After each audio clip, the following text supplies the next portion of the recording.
आज से संसद का बजट सत्र। राष्ट्रपति द्रौपदी मुर्मू के लोकसभा और राज्यसभा की संयुक्त बैठक को संबोधित करने के साथ शुरू होगी शुरुआत।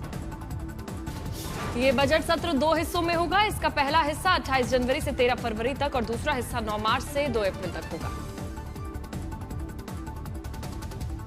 इस दौरान कुल 30 बैठकें होंगी। 28 जनवरी और 1 फरवरी को कोई भी शून्यकाल नहीं होगा। केंद्रीय वित्त मंत्री निर्मला सीतारमण 1 फरवरी को केंद्रीय बजट 2026 प्रस्तुत करेंगी। ये उनका लगातार 9वां बजट होगा। इतिहास में पहली बार रविवार को होगा बजट पेश। राष्ट्रपति के अभिभाषण के बाद संसद में कल आर्थिक सर्वेक्षण पेश किया जाएगा। आम बजट से 3 दिन पहले आर्थिक सर्वेक्षण पहली बार लाया। बजट सत्र से पहले ऑल पार्टी मीटिंग हुई। इसमें विपक्ष ने बीबीजी रामजी एक्ट और एसआईआर पर चर्चा की मांग की, जिसे खारिज कर दिया गया। संसदीय कार्य मंत्री किरेन रिजिजू ने कहा कि इन मुद्दों पर दोनों सदनों में पहले ही बहस हो चुकी है और कानून पास होने के बाद उसे वापस नहीं लिया जा सकता। विपक्ष ने सरकारी कार्यसूची जारी न होने पर आपत्ति भी जताई, जिस पर सरकार ने सही समय पर जारी करने का भरोसा दिया। समाजवादी पार्टी एमपी राम गोपाल यादव ने सरकार पर तंज कसते हुए कहा कि इस बजट से किसी को कुछ भी नहीं मिलने वाला। बजट उन्हीं के लिए है जिनके पास संपत्ति। आम आदमी पार्टी एमपी संजय सिंह ने सरकार का घेराव करते हुए कहा, सरकार विदेश नीति में विफल रही है और एसआईआर के जरिए वोट डिलीट करने पर सरकार की चुप्पी चिंता का कारण। सत्र से पहले विपक्षी दलों की अहम बैठक। सुबह 10 बजे कांग्रेस अध्यक्ष खड़गे के कार्यालय में रणनीति पर चर्चा। सूत्रों के मुताबिक विपक्ष इस सेशन में भी एसआईआर, बीबीजी रामजी कानून समेत भारत पर यूएस द्वारा लगाए गए टैरिफ, फॉरेन पॉलिसी और कई मुद्दों पर करेगा सरकार को घेरने की कोशिश। यूपी एसआईआर ड्राफ्ट लिस्ट पर विवाद। अखिलेश यादव ने चुनाव आयोग की निष्पक्षता पर सवाल उठाए। समाजवादी पार्टी ने उत्तर प्रदेश के सीईओ को ज्ञापन भी सौंपा, साथ ही प्रक्रिया पर आपत्ति जताई। एसपी का दावा, कहा बीजेपी समर्थित बूथों को जांच के लिए ज्यादा समय दिया गया। देश भर में यूजीसी के नए नियम पर हंगामा। छात्रों और शिक्षकों के बीच विरोध जारी। शिक्षा मंत्री धर्मेंद्र प्रधान बोले, कोई भी भेदभाव नहीं, कानून का गलत इस्तेमाल नहीं हो सकता। संसद के बजट सत्र में विपक्ष यूजीसी नियम को उठाकर सरकार को घेरने की योजना में है। शंकराचार्य विवाद और यूजीसी हंगामे के बीच ब्यूरोक्रेसी आमने सामने आई। योगी सरकार समर्थक अधिकारियों के इस्तीफे। यूजीसी के नए नियम पर बीजेपी नेता ब्रजभूषण सिंह ने दोनों बेटे आमने सामने आए। विधायक प्रतीक भूषण विरोध में, सांसद करण भूषण समर्थन में उतरे। यूजीसी के जाति आधारित भेदभाव नियमों का एनएसयूआई ने किया स्वागत, लेकिन लागू करने को लेकर जताई चिंता। जगतगुरु परमहंस आचार्य ने यूजीसी को काला कानून करार देते हुए केंद्र सरकार से इसे तत्काल वापस लेने की मांग की, साथ ही इच्छा मृत्यु की भी चेतावनी दी। बीजेपी में यूजीसी को लेकर इस्तीफों का दौर जारी है। श्रावस्ती और रायबरेली से जिला कार्यकारिणी सदस्यों ने दिया इस्तीफा। बंगाल दौरे पर बीजेपी अध्यक्ष नितिन नवीन का दूसरा दिन। पूर्व वर्धमान में पार्टी कार्यकर्ताओं से मुलाकात। दुर्गापुर दौरे के बाद नितिन नवीन की नई बैठक। संगठन की रणनीति और आगामी कार्यक्रमों पर होगी चर्चा। अखिलेश यादव ने ममता बनर्जी से मुलाकात की। एसआईआर और ईडी मुद्दों पर बीजेपी का पलटवार किया। आज मुंबई में संपूर्ण हुई सरकार की कैबिनेट बैठक। मौजूद रहे सीएम फडणवीस और deputy CM Ajit Pawar. Meeting में नहीं पहुंचे डिप्टी सीएम एकनाथ शिंदे।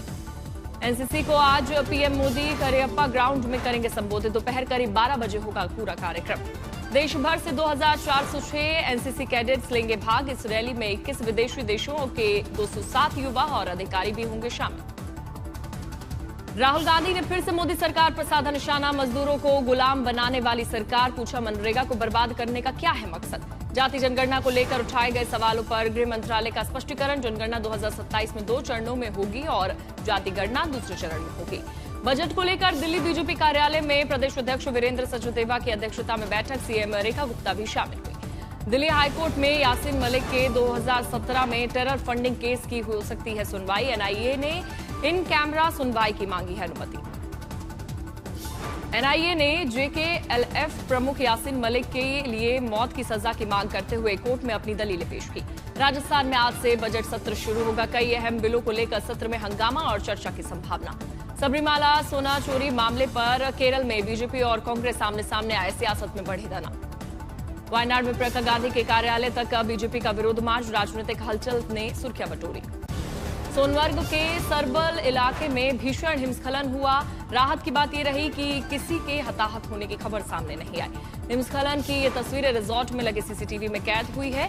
पहाड़ से दरकती हुई बर्फ ने रिजॉर्ट को पूरी तरह से अपनी चपेट में ले लिया। हिमाचल प्रदेश में एक बार फिर से भारी बर्फबारी का ऑरेंज अलर्ट जारी किया गया। तापमान में तेज गिरावट दर्ज। किश्तवाड़ में भारी बर्फबारी के चलते जनजीवन अस्त व्यस्त, ठंड और मुश्किलें बढ़ी। उत्तराखंड के चमोली में भारी बर्फबारी, पर्यटक मौसम का आनंद लेते नजर आए। औली में फिर से शुरू हुई भारी बर्फबारी, पहाड़ों पर बिछी बर्फ की मोटी चादर। शिमला और जाकू मंदिर पहाड़ी पर ताजा बर्फबारी, तापमान में भारी गिरावट से ठंड बढ़ी। मनाली में मौसम का बदला मिजाज, बारिश के बाद बर्फबारी ने बढ़ाई सर्दी। चक्राता में भारी बर्फबारी से तापमान में आई गिरावट, ठिठुरन भी बढ़ी। हिमाचल के धर्मशाला में भारी बर्फबारी, सैलानियों की बढ़ती भीड़ नजर आई। बागपत में 26 जनवरी की परेड में गूंजा नाराए तकबीर, पुलिस ने की शिक्षक बेटे और पिता पर एफआईआर दर्ज। बागपत में हाथ में झंडे लेकर भीड़ ने लगाए नाराए तकबीर के नारे, वायरल वीडियो पर पुलिस ने लिया एक्शन। जमुई में सिविल सर्जन के घर पर बड़ी लूट हुई, गुंडों ने बेहोश कर लूटी 50 लाख रुपए की संपत्ति। राष्ट्रीय किसान संगठन और गुजरात तंबाकू एसोसिएशन का धरना, एक्साइज और प्रोसेस्ड तंबाकू पर अधिक जीएसटी के विरोध में एसडीएम को सौंपा ज्ञापन। नर्मदापुरम में पारिवारिक विवाद के कारण महिला 4 साल के बेटे के साथ 7 फीट ऊंची पानी की टंकी पर चढ़ी, पुलिस के समझाने के बाद उतरी। तेलंगाना के रंगारेड्डी में चेक पॉइंट से भागने की कोशिश में नशे में धुत ड्राइवर ने एसआई को कार के बोनट पर घसीटा, एसआई सुरक्षित। कर्नाटक के उडुपी में टोल कर्मचारियों पर दिव्यांग पूर्व सैनिकी से बदतमीजी का आरोप, उच्च अधिकारियों के निर्देशों का दिया गया हवाला। आज भारत और न्यूजीलैंड के बीच 5 मैचों की T20 सीरीज का चौथा मुकाबला। श्रृंखला में भारत के पास 3 मैचों की अजय बढ़त। तीसरे मुकाबले में भारत के न्यूजीलैंड को दी थी 8 विकेट से मात। चौथे मैच में जीत के इरादे से मैदान में उतरेगी टीम इंडिया। आईसीसी T20 विश्व कप में चमचमाती हुई ट्रॉफी पहुंची आज तक के ऑफिस। 7 फरवरी से भारत और श्रीलंका में शुरू हो रहा है वर्ल्ड कप T20 का मुकाबला। 5 डे वर्किंग वीक की मांग को लेकर सरकारी बैंकों के कर्मचारी आज हड़ताल पर रहे। Cash deposit, withdrawal, cheque settlement जैसे काम रहे प्रभावित। अंतर्राष्ट्रीय मार्केट में गोल्ड पहली बार $5,000 प्रति औंस के पार निकला। भारतीय कमोडिटी मार्केट में आज गोल्ड सिल्वर में आया तेज उछाल। आधार में फिंगरप्रिंट की जगह चेहरे से पहचान की तैयारी में जुटी है सरकार। हर महीने 100 करोड़ ऑथेंटिकेशन का टारगेट है। एआई और क्वांटम तकनीक से सुरक्षा बढ़ेगी। अमेजन में 16,000 कर्मचारियों की छटनी किए जाने की आशंका। प्राइम वीडियो समेत भारत में बेंगलुरु, हैदराबाद और चेन्नई की टीमों पर पड़ेगा असर।